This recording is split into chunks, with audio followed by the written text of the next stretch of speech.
Lord has just blessed time after time. It's a treasure. This church is a treasure.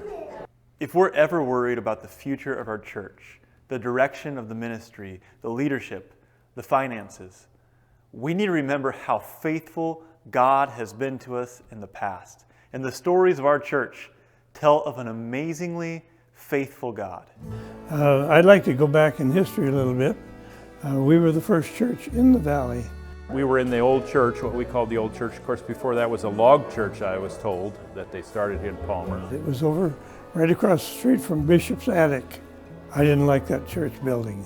My mom made me go to church and I didn't like that. I was really glad when we were able to sell that property, and then we moved out to where our first school was, out on Maud Road. And then we had the one up behind the gas station that's still there. My dad had given some land to the Jehovah's Witness Church, and my mom was all upset about that, but I said, well, why don't you ask him, he's got some more lots right there, and why don't you ask him if he'd do that for, oh, he'd never do that, she said. And so I said, well, ask him. And so she asked him, and okay. Anyway, when we had that church, the conference, they said, what we have designed here is big enough for you until the Lord comes. I remember the very first Sabbath I looked at the congregation and said, we need a new church. That was my first Sabbath. And of course people kind of snickered and all of that. But I was determined that we had enough people in the old church, we needed to build something new. Pastor Billoff, he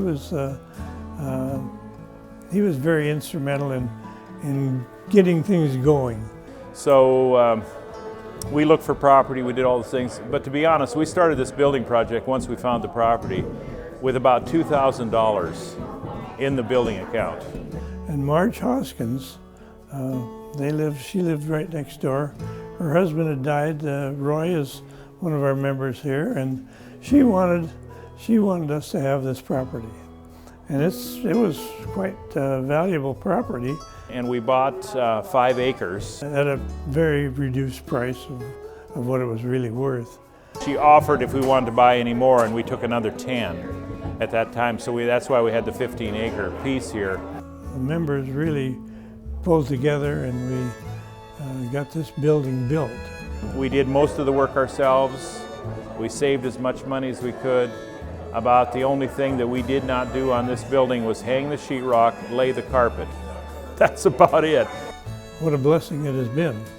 The incredible part to me is that people just kept giving.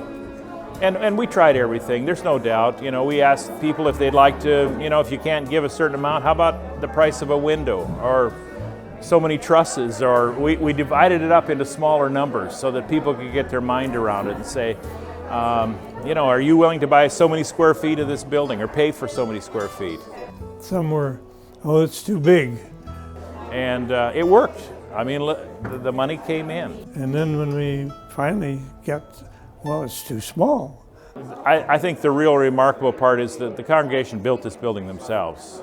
It was a very big job. And one of our members drew the prints, and I kind of acted as general. Not only a rewarding thing, but a fun thing. The only thing we didn't have was an electrician. I said we need to baptize an electrician. So, we didn't want to be in debt. We borrowed some money for a time. Pastor Aaron came down, and the congregation paid it off. There are reminders of God's faithfulness literally filling the closets and the bookshelves and file cabinets in our church building. Like back in this closet here, there's this thin sheet of plywood with the words, "Foot the bill, free the gym."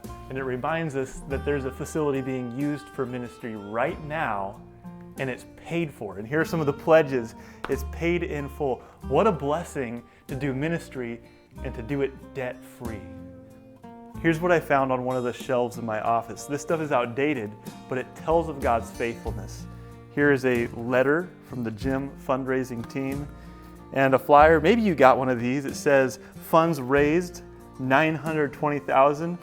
Praise God. He is so faithful. It says funds needed, $500,000. And next to those are some donor pledge cards. This flyer says, not equal giving, but equal sacrifice. And there's a pamphlet here. On the front, it has some goals. It says, our goals, a gymnasium to meet our growing needs, the first Alaskan Senior Academy, a center for evangelism and outreach for our community.